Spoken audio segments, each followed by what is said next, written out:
The night my stepmother forced my father to choose between me and her, I packed my suitcase and walked away from the only home I'd ever known. She thought she'd won, but she didn't realize I was already 3 steps ahead. Hi, I'm Amelia Grant, a 27-year-old data analyst from Seattle. Today, I'm sharing the story of how I exposed the truth, outsmarted a predator, and saved my family from being erased. A grieving father, a scheming stepmother, and a family legacy hanging by a thread. It sounds like a movie plot, but I lived every second of it. Have you ever had to outsmart someone to protect your loved ones? Let me know where you're watching from. And buckle up, this story gets wild. My name is Amelia Grant. I'm 27 now, but this story starts 4 years ago, the night my family as I knew it fell apart. Growing up in Seattle, my childhood was everything a kid could dream of. Our house perched on a quiet hill with a view of the Puget Sound. Summers meant sailing with Dad. Winters, hot cocoa by the fireplace. Mom's handmade quilts wrapped around me as she read stories aloud. My father, Richard, was a respected marine engineer, and my mother, Elaine, was a teacher, beloved by her students and neighbors alike. Together, they built a home filled with love, learning, and laughter. Every Sunday morning, the smell of pancakes and maple syrup filled the air as we gathered around the kitchen island, Dad flipping golden brown stacks, Mom sneaking strawberries onto the plate when he wasn't looking. Those were our rituals, our anchors. But life has a cruel way of unraveling the perfect picture. Mom's cancer diagnosis was a storm we never saw coming. Pancreatic, aggressive. The doctors said 6 months. She lasted 8. Watching the strongest woman I knew fade away was a slow kind of heartbreak I wouldn't wish on anyone. Dad changed after she died. His eyes lost their light. His once confident voice carried a tremor of uncertainty. The house grew quiet. The garden Mom loved wilted from neglect. That's when Veronica appeared. I first met her at a charity fundraiser for marine conservation. She was polished, graceful, with auburn hair swept into an elegant chignon and designer heels clicking on the floor. Her charm was undeniable, but to me, it felt rehearsed. She made a beeline for Dad, complimenting his work, laughing a little too loudly at his old jokes. The way her hand lingered on his arm sent a ripple of discomfort down my spine. I wanted to believe Dad deserved happiness after Mom, but something about Veronica set my instincts screaming. Within 3 months, she was having dinner at our home. By 6, her toiletries occupied the master bathroom, and not long after, I came home to find Mom's cherished watercolor paintings replaced by minimalist art that Veronica claimed was more sophisticated. It wasn't just the decor, it was the subtle erasure of my mother. The garden dug up for a meditation space. The family sailboat sold because it brought back memories, and the whispered suggestions that I spend more time in my apartment downtown. I tried to tell myself it was grief, that Dad just needed to move on, but then, I overheard the late-night phone calls, saw the credit card bills stacking up, noticed the diamond necklace that belonged to my mother vanish from her jewelry box. Veronica's smiles never reached her eyes, and my father, vulnerable, grieving, was slipping deeper under her spell. That was the night I realized, if I didn't act, I would lose not just my father, but everything my mother had built. This wasn't just about family. It was about survival. And I was done playing nice.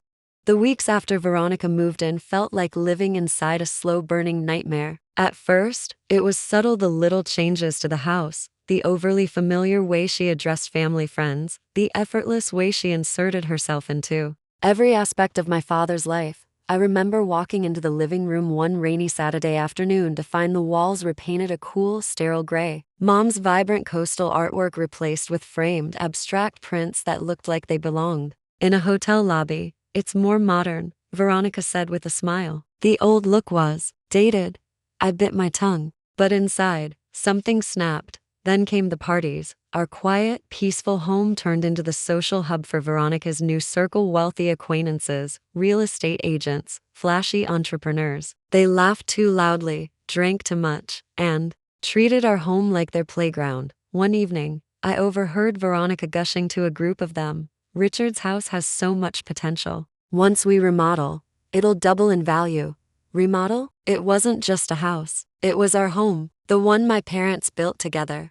Dad? He stood in the corner, nursing a glass of wine, his face drawn and distant. Grief had dulled his instincts. Loneliness made him vulnerable. Meanwhile, I watched the credit card statements pile up: spa treats, designer handbags, extravagant dinners, all funded by my father's accounts. I confronted him gently one night over coffee. "Dad, Veronica's spending is out of control. You worked your whole life for that money," he sighed. "I know you miss your mom. I do too, but Veronica makes me feel alive again."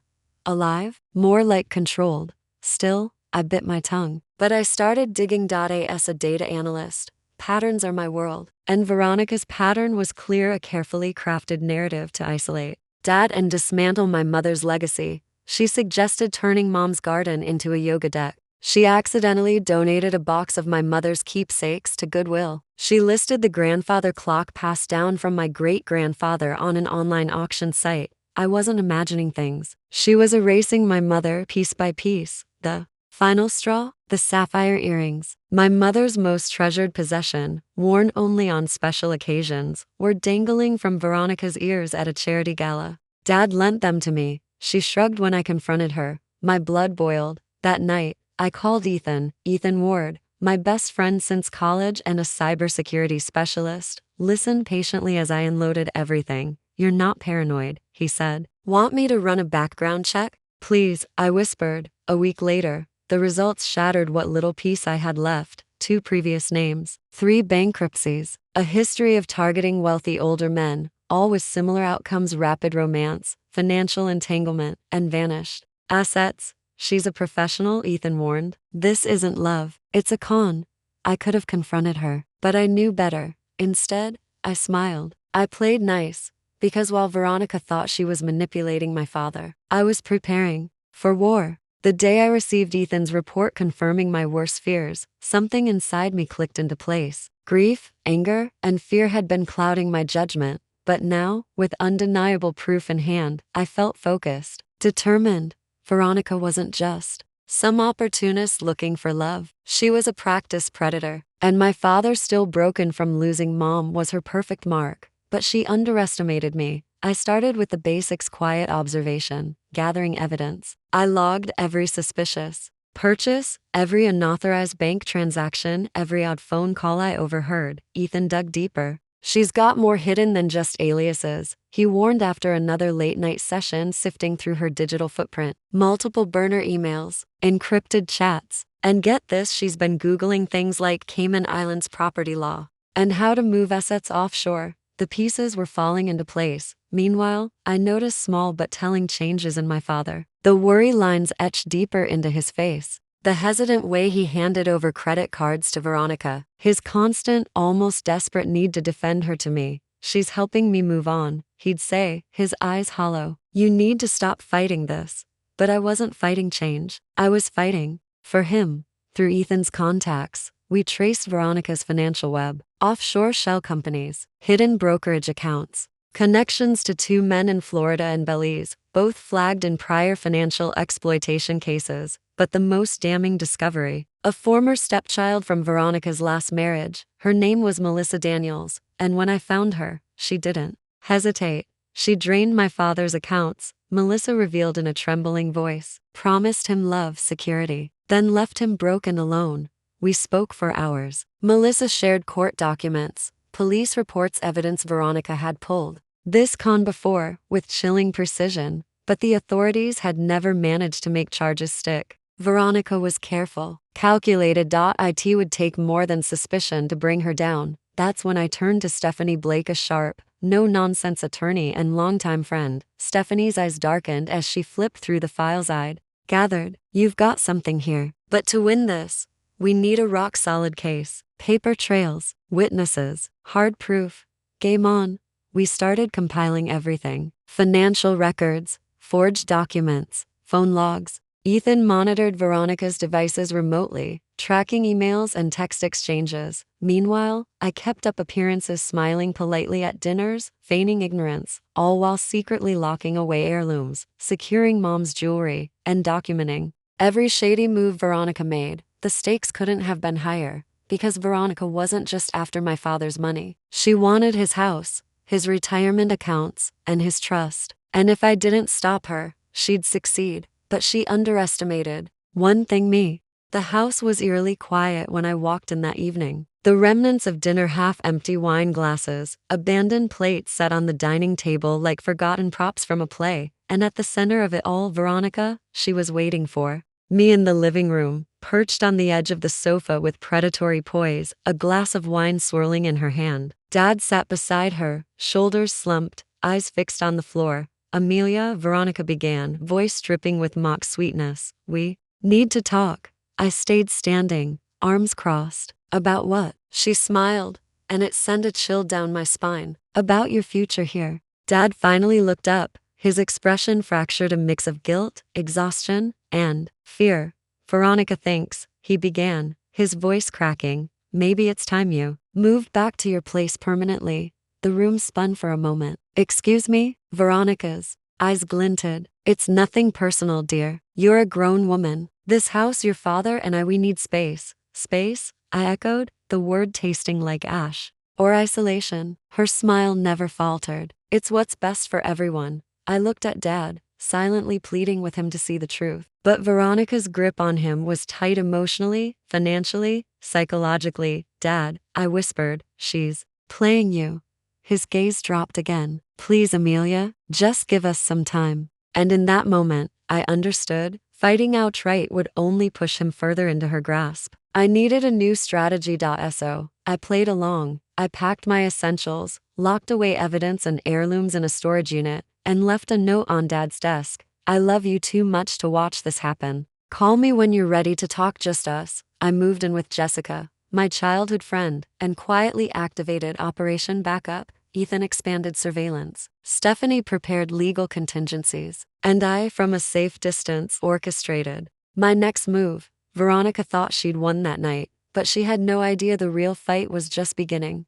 The first night at Jessica's apartment, I barely slept. The adrenaline of leaving, the sting of Dad's betrayal, and the weight of unfinished business churned through my veins. But by morning, the fog of heartbreak cleared. There was no more room for grief, only action. Jessica, ever the voice of reason, brewed strong coffee as I spread documents across her dining table. What's the plan? She asked, sliding a legal pad toward me. We build a case, I said firmly. We track everything. We gather witnesses. We expose her.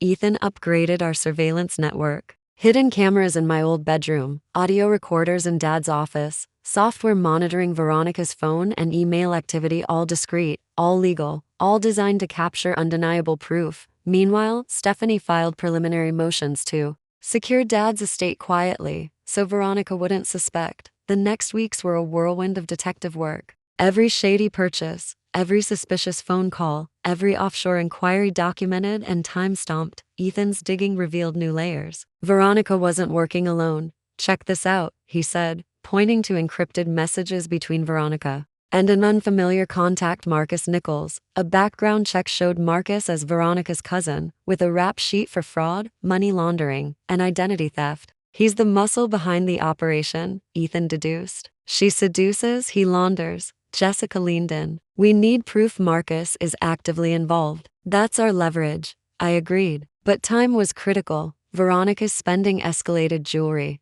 luxury vacations, deposits on foreign properties. Dad's accounts drained at alarming rates, but Dad, blinded by manipulation, still defended her, until the night I intercepted a phone call. Through the hidden recorder, I heard Veronica hiss into the phone, "The daughter's gone. The old man's almost ready. A few more months, and the assets are ours." My stomach dropped. I played the recording for Stephanie. Her jaw clenched. That's conspiracy. We take this to the authorities, but only when we're airtight. So we waited. We gathered. We strengthened our case. Meanwhile, I maintained calculated contact with Dad, innocent texts, occasional lunches, each designed to remind him of Mom, of family, of the life before Veronica. Slowly, cracks formed. Dad grew withdrawn. His eyes, once clouded, flickered with uncertainty. The final trigger came unexpectedly. I discovered Veronica's attempt to transfer ownership of Dad's home, our family home, into a shell company controlled by Marcus. That was it. We strike now. I told Ethan and Stephanie. Legal documents prepared, evidence organized, witnesses on standby. It was time for the counterattack, and this time, we played by my rules. The days after launching our counterattack were a blur of legal filings, surveillance, and careful manipulation. Stephanie moved swiftly, filing injunctions that effectively froze Dad's estate. Marcus's shell companies flagged and reported. Ethan worked around the clock tracing every digital footprint, while Jessica and I juggled logistics and emotional support. But we underestimated Veronica. One evening, I returned to Jessica's apartment to find a package on the doorstep. No return address. Inside, a single Polaroid photo. It was my father, sitting at a caf, smiling, except the smile never reached his eyes. On the back, scrawled in neat, unfamiliar handwriting, "We see everything." My blood ran cold. I knew this was Marcus. A warning, but also proof they were watching. Ethan ramped up security. Stephanie doubled the legal pressure. But the stress was mounting. Worse, Dad was unraveling. He called me late one night, voice trembling. I found papers. Amelia, bank statements, property deeds. I don't remember signing these. His voice cracked. "She's been gaslighting you," I said softly. "But it's not too late. We can fix this." Dad agreed to meet. A neutral location. Public. Safe. That dinner changed everything. Over lukewarm coffee and untouched sandwiches, Dad slid a folder across the table. Inside, evidence of unauthorized withdrawals, missing heirlooms, and text exchanges between Veronica and Marcus. The fog lifted from his eyes. "I was so blind," he whispered. "Not anymore," I replied. What followed was methodical. Stephanie arranged for asset protection. Ethan traced offshore transfers. Melissa Daniels, Veronica's former stepdaughter, agreed to testify, but Veronica retaliated. She filed harassment complaints, spread lies to Dad's colleagues, even staged a break-in at her own yoga studio, blaming me. The harassment escalated. Threatening letters, social media smear campaigns, but we held firm. The turning point, a hidden email account Ethan uncovered. Detailed instructions from Veronica to Marcus, coordinating financial theft and an escape plan to Belize. It was the smoking gun. Stephanie coordinated with law enforcement. An arrest warrant issued. Marcus detained at a Florida airport. Veronica cornered. In a final, desperate move, she confronted Dad at the house. Tears, manipulation, empty apologies. But this time, he saw through it. "You stole from me," he said, voice steady. "You tried to erase my wife's memory, my daughter's trust." The police arrived minutes later. Veronica's composure cracked. The mask slipped, and just like that, it was over. Or so we thought. For weeks after Veronica's arrest, I expected life to feel normal again. But there was no instant relief, no magical restoration. Dad was shattered financially, emotionally, mentally. The house, stripped of Veronica's presence, felt like a shell. Mom's memory lingered in quiet corners, but the space reeked of betrayal. It took time, excruciating, deliberate time, for Dad to untangle his mind from Veronica's web. I moved back in temporarily, helping sort through bank records, legal documents, forgotten family heirlooms. One evening, Dad and I sat in the living room, piles of paperwork between us. "I thought I lost you," he whispered. "You almost did," I replied softly. He closed his eyes, shame etched into his face. "How do you forgive someone who let all this happen?" "We rebuild," I said, "together." Therapy sessions followed, long walks by the marina, quiet dinners where we slowly, painfully, shared the scars Veronica left behind. But the nightmare wasn't over. Weeks later, Ethan discovered encrypted emails sent from a prison tablet, Veronica's correspondence with Marcus's remaining contacts. She was still pulling strings, still scheming. Worse, a new threat emerged. Dad received a letter. No return address. Inside, photos of him at work, at home, at the grocery store. A simple note attached. "You cost us everything. Now we take it back." It wasn't over. Not yet. We increased security. Jessica and Ethan coordinated with law enforcement. Stephanie expanded legal protections, but I knew fear alone wouldn't stop them. I needed to dismantle the entire operation, the fraud ring Veronica once thrived in. Through Ethan's cyber tracking and Melissa's insider knowledge, we traced financial pipelines, shell companies, and offshore accounts linked to Veronica's associates. Piece by piece, the network unraveled. It was risky, dangerous, but I wasn't backing down. Neither was Dad. He testified publicly, shared his story at financial exploitation awareness events, became a quiet advocate for other families. We weren't just surviving, we were fighting back. And for the first time in years, we were a team. Veronica underestimated us. Her downfall wasn't the end. It was the beginning of something stronger. The months that followed were slow, hard-fought steps toward reclaiming not just our safety but our dignity, our family, and our peace. Dad officially retired from his engineering firm. It wasn't a bitter exit, but a quiet surrender to the need for healing. His colleagues, once distanced by Veronica's manipulations, reached out with support and understanding. The house? It became our sanctuary again. Together, we redecorated. Mom's artwork returned to the walls. Her garden bloomed once more. Every Sunday, we revived the pancake ritual, simple, grounding, powerful, but I couldn't shake the lingering paranoia. Veronica's shadow loomed. Despite her incarceration, that fear-fueled action, I co-founded Guardian Watch, a nonprofit dedicated to educating families about financial predators and manipulation tactics. We hosted workshops, built an online resource hub, and partnered with law enforcement. Our biggest breakthrough came when a workshop attendee recognized Marcus Nichols from our awareness materials.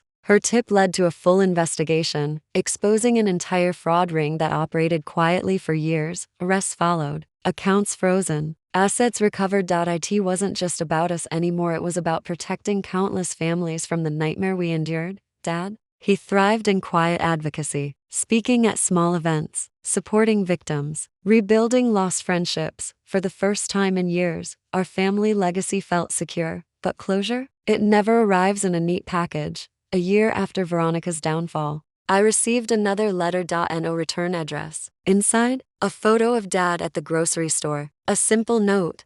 You stopped us once. You won't do it again. The message was clear. The remnants of Veronica's world weren't done. But this time, we were ready. New security systems, legal safeguards, a network of allies. We weren't victims anymore. We were prepared, and no one would tear us apart again. The letter was a declaration of war. But this time, we weren't naive. We knew how these people operated, their patience, their networks, their ability to weaponize fear. Ethan traced the postmark to an isolated P.O. box registered under a fake name. Surveillance footage was inconclusive. A hooded figure, gloves, no distinguishing features. Still, we pushed forward. Dad increased public appearances with Guardian Watch. We strengthened security at home, cameras, alarms, legal reinforcements. But most importantly, we tracked the money. Through forensic accounting, we discovered dormant shell companies tied to Marcus Nichols and his network. Funds were being funneled again, smaller amounts, hidden well, but unmistakably linked to those who once supported Veronica. Stephanie filed asset seizure motions. Ethan coordinated with cybercrime units. I doubled Guardian Watch's presence, workshops, public service announcements, digital resources. We made noise that flushed them out. First came anonymous threats, then break-in attempts, sloppy, rushed, designed to intimidate, but they underestimated our preparation. A sting operation orchestrated with federal agents exposed key members of the network. Arrests followed, but the most satisfying moment, facing Veronica herself, transferred temporarily to a local facility for questioning. She sat across from me in an interview room. Gone was the polished exterior, the designer clothes, the rehearsed charm. She looked tired, angry. Why? I asked. Simply. Her smile was bitter. Because people like your father are weak, easy targets. And you're just like your mother, always getting in the way. I leaned in. And you underestimated me. Just like her. Her eyes narrowed. It's over, I added. Your network's gone. Your power's gone. We rebuilt stronger than you ever imagined. Veronica had no clever retort. She knew it was true. In the following months, our legal victory was complete. The fraud ring dismantled, assets recovered, new federal regulations proposed, inspired by Guardian Watch's work. Dad found peace not just in safety, but in purpose. And me? I finally exhaled. Veronica's world? Gone. Our family? Unbreakable. For a brief moment after Adrian Cole's arrest, life tasted like victory. Dad was safe. Guardian Watch was thriving. Our home, once haunted by betrayal, echoed with cautious laughter again. But I knew better. Predators never vanish completely. They wait. They evolve. 3 months passed before the first sign appeared. A new cyber attack. Subtle. Sophisticated. It bypassed standard defenses, targeting Guardian Watch's donor databases, member addresses, even my personal files. The message was clear. We're still watching. The signature? Unfamiliar. But the pattern? Frighteningly familiar, a shadow entity known only as the Nexus, an underground consortium of financial predators, cybercriminals, and corporate fraudsters with roots stretching across continents. Veronica's operation? Child's play compared to this. Adrian? Just a foot soldier.